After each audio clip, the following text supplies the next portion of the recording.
샬롬, 한 주 동안 주님의 은혜 가운데 평안하셨습니까? 말씀의 자리로 나오신 여러분들을 예수님의 이름으로 사랑하고 축복합니다. 더불어서 오늘 주님이 부활하신 날이죠. 우리 다 함께 이렇게 인사를 나눠볼까요? 주님이 부활하셨습니다. 주님이 부활하셨습니다. 이 아침에 주신 하나님의 말씀은 누가복음 24장 33절로 48절까지의 말씀입니다. 누가복음 24장 33절로 48절까지의 말씀. 곧 그때로 일어나 예루살렘에 돌아가 보니 11제자 및 그들과 함께한 자들이 모여 있어 말하기를 주께서 과연 살아나시고 시몬에게 보이셨다 하는지라. 두 사람도 길에서 된 일과 예수께서 떡을 떼심으로 자기들에게 알려지신 것을 말하더라. 이 말을 할 때에 예수께서 친히 그들 가운데 서서 이르시되 너희에게 평강이 있을지어다 하시니 그들이 놀라고 무서워하여 그 보는 것을 영으로 생각하는지라. 예수께서 이르시되 어찌하여 두려워하며 어찌하여 마음에 의심이 일어나느냐. 내 손과 발을 보고 나인 줄 알라. 또 나를 만져보라. 영은 살과 뼈가 없으되 너희 보는 바와 같이 나는 있느니라.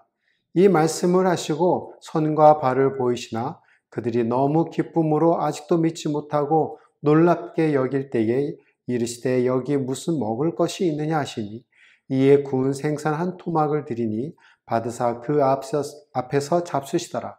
또 이르시되 내가 너희와 함께 있을 때에 너희에게 말한 바 곧 모세의 율법과 선지자의 글과 시편의 나를 가리켜 기록된 모든 것이 이루어져야 하리라 한 말이 이것이라 하시고 이에 그들의 마음을 열어 성경을 깨닫게 하시고 또 이르시되 이같이 그리스도가 고난을 받고 제3일에 죽은 자 가운데서 살아날 것과 또 그의 이름으로 제4함을 받게 하는 회개가 예루살렘에서 시작하여 모든 족속에게 전파될 것이 기록되었으니 너희는 이 모든 일의 증인이라.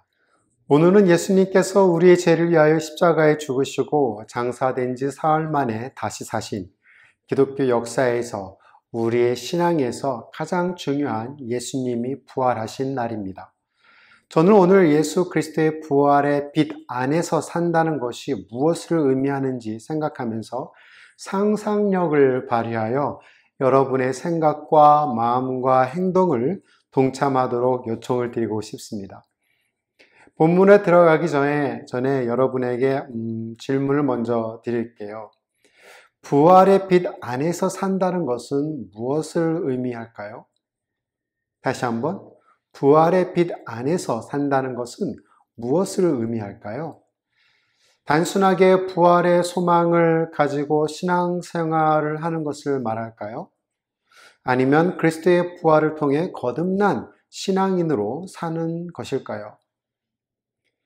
여러분의 생각이 어떠하든지 중요한 사실은 로마서 5장 8절에 기록되어 있는 말씀처럼 우리가 아직 죄인 되었을 때에 그리스도께서 우리를 위하여 죽으심으로 하나님께서 우리에 대한 자기의 사랑을 확증하셨느니라. 아멘.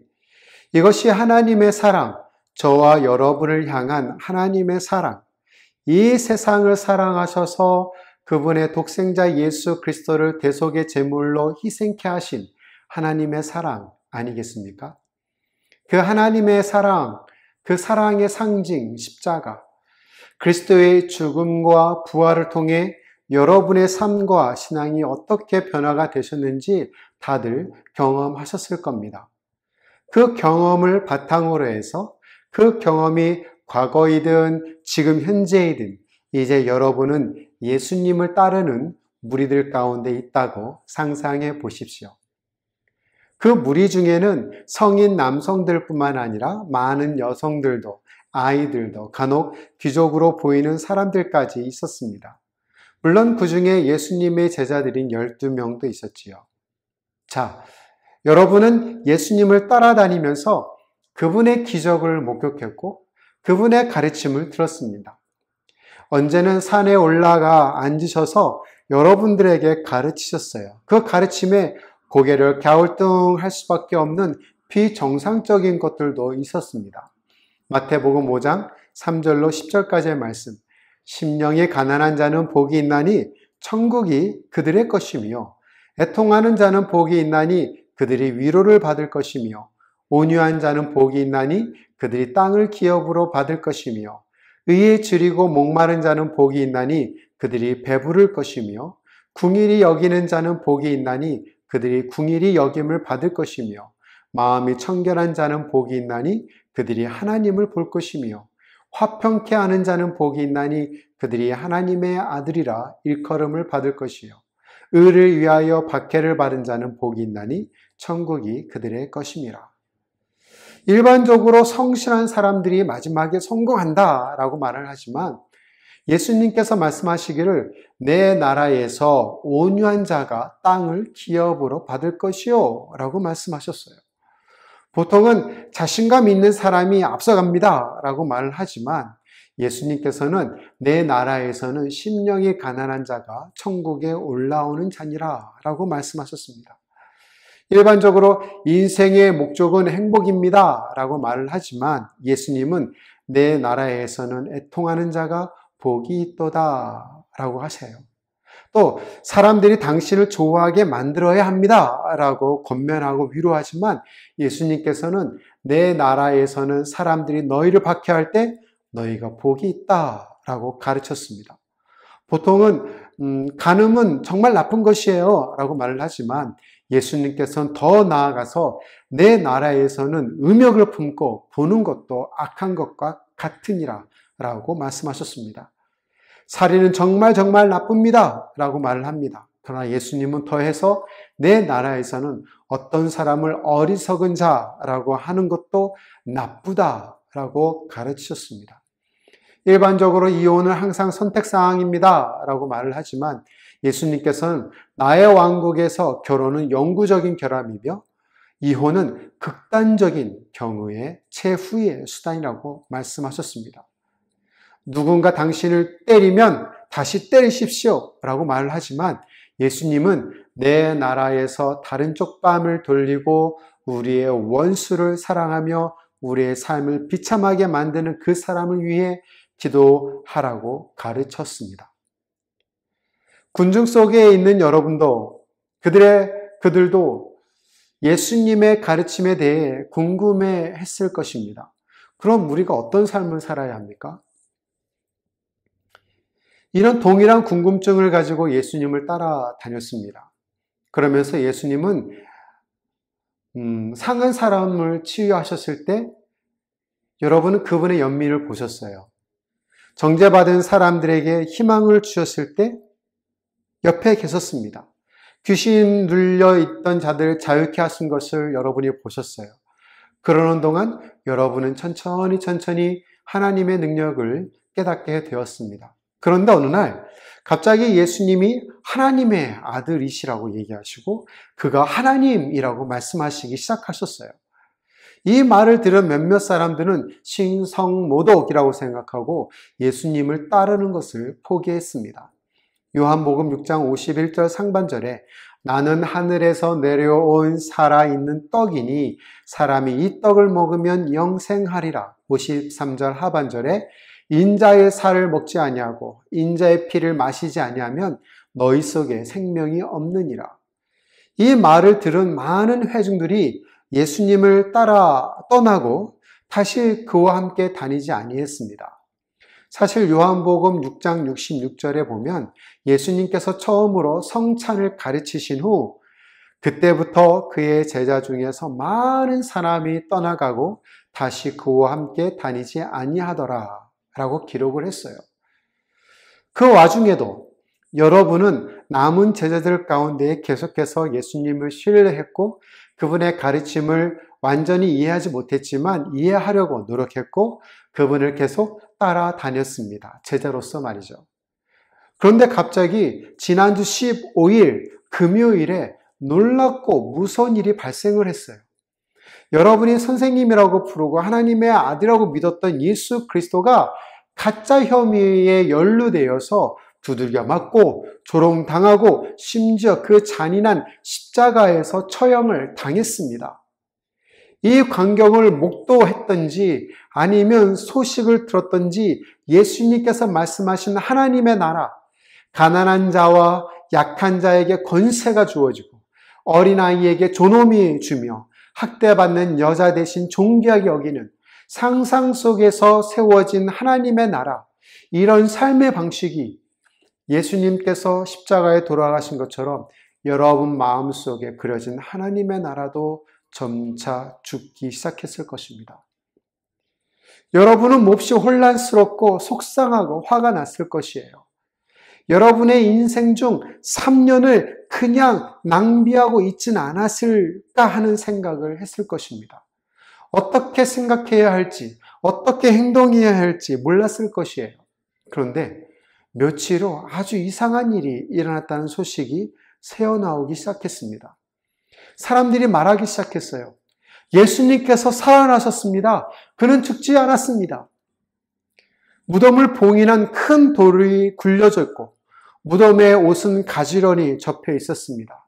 예수님을 따르고 섬겼던 여인 막달라 마리아가 빈 무덤을 보게 되었고 그리고 제자들도 빈 무덤을 보게 되었습니다. 또 엠마오 마을로 가던 두 제자들도 길가에서 만난 예수님을 이야기를 하게 됩니다. 처참히 죽으신 예수님이 다시 살아나셔서 몇몇 제자들의 눈으로 볼 수 있도록 실제로 나타나셨을 때 그들은 예기치 않은 부활하신 주님의 출현에 간담이 서늘해지거나 놀랄 수밖에 없었습니다. 여러분도 마찬가지로 심장이 뛰기 시작했을 것이에요. 이것이 꿈이야 생시야? 확인하기 위해서 머리를 흔들고 살을 꼬집어 보기도 하고 그러는 동안 주님이 다시 한번 제자들에게 출현하십니다. 자, 오늘 본문 36절과 37절을 현대인 성경으로 읽어보겠습니다. 그들이 이야기를 하고 있을 때에 예수님이 직접 그들 가운데 나타나셔서 다들 잘 있었느냐라고 말씀하시자 그들은 깜짝 놀라며 유령을 보는 것으로 생각하였다. 제자들과 여러분이 있는 공간에 예수님이 나타나셨어요. 어떻게 갑자기 출현하셨을까? 한번 상상해 보십시오. 부활하신 예수님은 시 공간을 초월한 신령한 육체를 가지고 있다는 사실입니다. 요한복음 20장 19절에서는 문을 닫아 두었는데 들어왔다고 표현되고 있어요. NIV 성경에서 37절은 이렇게 번역했습니다. They were strict and frightened, thinking they saw ghosts. 그들은 놀랍고 무서웠어요. 예수님을 유령으로 생각을 했다고 기록했어요. 왜냐하면 부활하신 예수님을 만났던 베드로나 여인들이나 몇몇 제자들은 인간으로서의 예수님을 본 것이잖아요. 그러나 이번 상황은 완전히 다른 것입니다. 부활하신 예수님은 시 공간을 초월해서 나타나셨기 때문이에요. 아무리 부활하신 예수님을 두 번째 본 사람이라도 갑자기 나타났을 때 놀라운 것은 지극히 정상적일 것입니다. 그러나 한 곳에 모여있던 모든 제자들이 예수님을 유령으로 보는 것은 당연한 일 것이에요. 십자가에서 돌아가신 예수님. 그런데 갑자기 나타나셔서 평화가 너희에게 있을지어다 라고 말씀하십니다. 우와! 충격! 그 자체! 충격 속에 있던 제자들에게 예수님은 이렇게 말씀하십니다. 현대인 성경으로 38절입니다. 예수께서는 그들에게 말씀하셨다. 어찌하여 너희는 당황하느냐? 어찌하여 마음에 의심을 품느냐? 이렇게 말씀하신 예수님께 여러분은 Are you serious?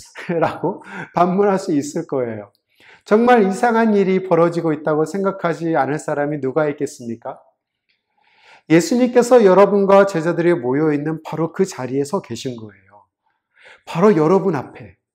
그렇기 때문에 마음에 의심이 가는 것이 아니겠습니까? 컴퓨터 그래픽이 아니에요. CG가 아니에요. 진짜로 예수님이었어요. 예수님께서 말씀하십니다. 39절, 내 손과 발을 보고 나인 줄 알라. 또 나를 만져보라. 영은 살과 뼈가 없으되 너희 보는 바와 같이 나는 있느니라. 그리고 40절에 이 말씀을 하시고 손과 발을 보이시나. 여러분과 제자들은 예수님이 유령이라고 생각을 했어요. 어찌 보면 슬픔에서 비롯된 집단 망상이나 환각 현상이었을까요? 그러나 모두가 한자리에서 한 시간에 부활하신 예수님을 보았습니다. 나를 만져보라. 부활하신 예수님을 의심하고 유령으로 오해했던 제자들에게 예수님이 자신이 참으로 십자가에 못 박혀 죽었던 그 예수이고 유령이 아니라 참으로 육신을 가진 완전한 사람임을 확인시키고자 권하고 계십니다. 그 자리에 계신 여러분은 그분이 유령이 아니라 부활하신 예수님이신 것을 확신했습니다. 그 음성, 주님의 음성이었어요. 그 얼굴, 주님의 얼굴이었어요. 그 손과 발은 주님이 못자국이 난 손과 발이었습니다. 그리고 주님의 손과 발을 확인한 제자들은 너무 기뻐했습니다.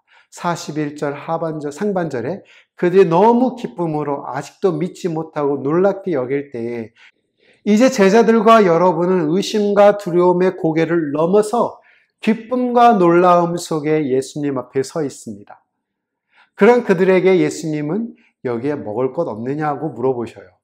41절 하반절 이르시되 여기에 무슨 먹을 것이 있느냐 하시니 제자들의 기쁨이 터져 나올 때 식사를 제안함으로써 제자들의 확신을 움직일 수 없는 믿음으로 굳히고 계신 거예요.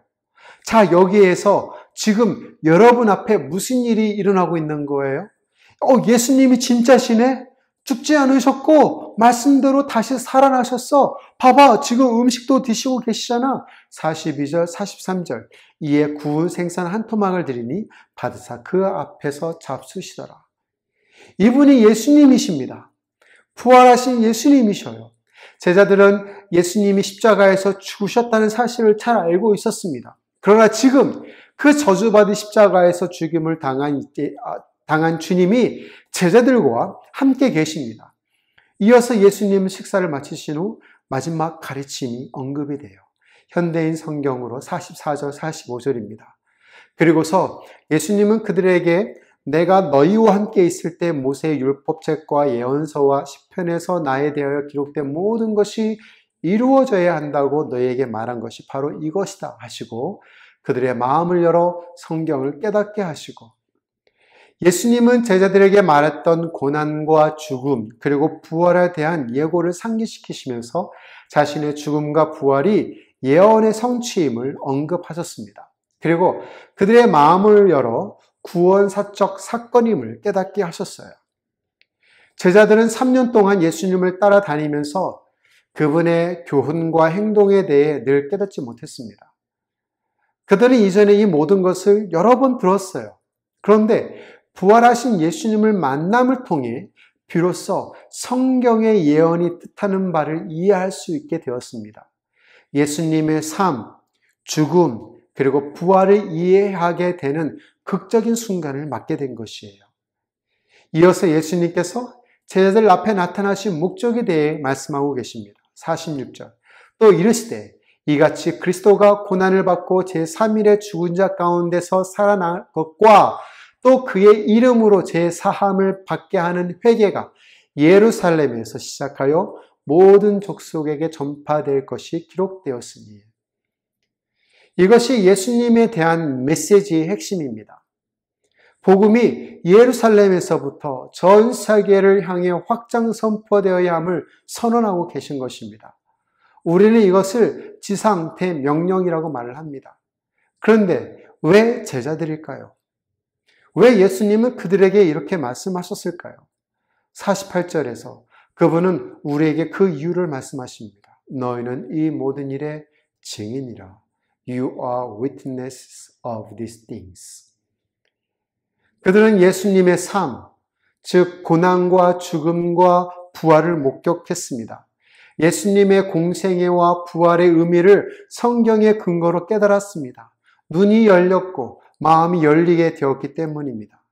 예수님은 47절에서 언급한 지상 대명령, The Great Commission을 증언하는 증인이 될 것을 제자들에게 선포하셨습니다. 그렇게 예수님의 증인으로서 새롭게 시작한 복음 사역이 예루살렘과 온 유대와 사마리아와 땅끝까지 전파되어 사도행전으로 이어지고 있는 것입니다. 그리고 지금 저와 여러분이 계신 곳에서 사도행전 29장을 계속 써 내려가고 있는 중입니다. 지금까지 여러분은 부활하신 예수 그리스도를 만나는 과정을 상상하며 제자들과 함께 계셨습니다. 예수 그리스도를 알아가는 제자들의 여정은 마치 우리의 여정과 매우 유사하다고 생각합니다. 제자들은 매우 독특한 사람들이었습니다. 그들은 각각 그들 자신의 역사가 있었고, 히스토리가 있었고, 그들 자신들의 짐이 있었고, 그들 자신의 고통과 그들 자신의 죄를 가지고 있었습니다. 마치 우리처럼요. 그런 그들에게 예수님은 그들을 부르셨어요. 사람 낚는 어부로 말이죠. 이런 주님의 부르심은 그들로 하여금 그들의 삶을 하나님께 드리도록 만들었습니다. 주님의 가르침이 점점 더 어려워지고 주님과 동행하는 것이 점점 어려워졌음에도 불구하고 그들은 주님을 따를 이유가 각각 있었습니다. 아마도 하나님의 관점에서 볼 때 예수님께서 나오는 각 사람의 목적은 개인적이 아닐 거라고 생각되어져요. 오직 하나님의 나라. 초대 제자들과 마찬가지로 우리가 회심하는 목적은 예수님께 나오는 이유는 예수님의 증인이 되기 위함입니다. 회심 이후에 여러분은 하나님의 사랑과 예수 그리스도의 선하심과 성령님의 인도하심에 대해 다른 사람들에게 증거할 수 있습니다. 만약 증인으로서의 삶을 살지 않고 있다면 자신을 위해 사는 삶이 되는 것이고 교회의 존재 가치를 잃어버린 것과 같습니다.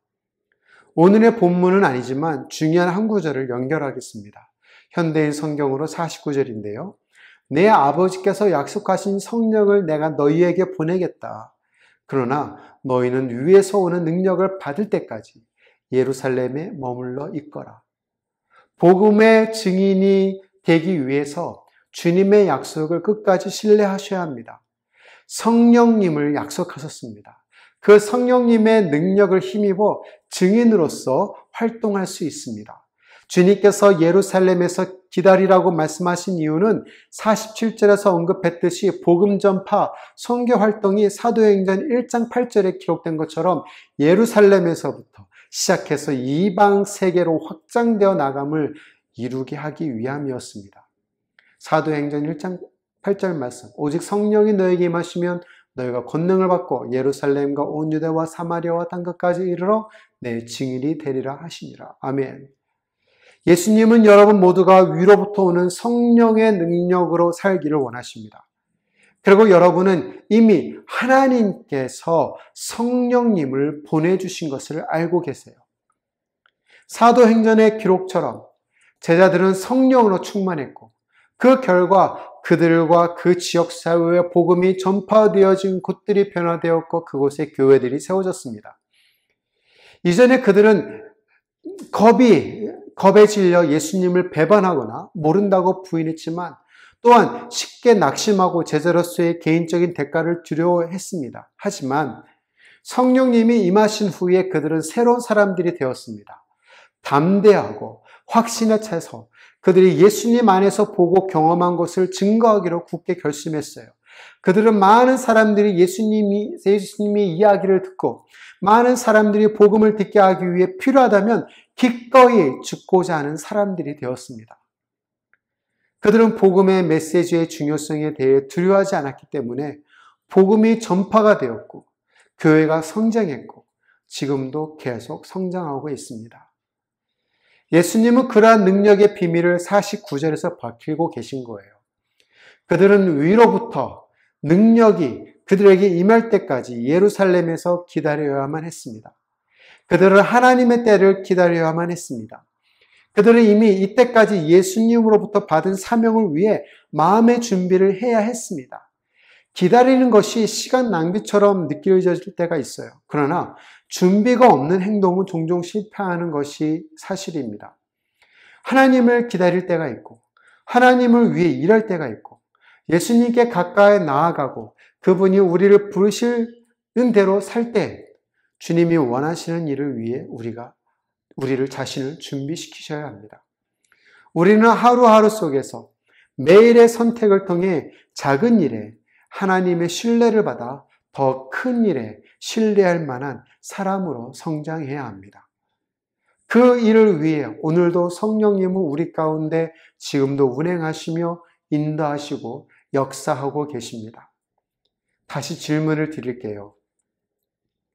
부활의 빛 안에서 산다는 것은 무엇을 의미할까요? 네, 바로 복음의 증인으로 사는 것입니다. 이번 부활주일은 여러분 각자가 스스로 마음을 살피고 계속해서 예수님께 어떤 반응을 보일지 결정하시는 소중한 시간이 되시길 바랍니다.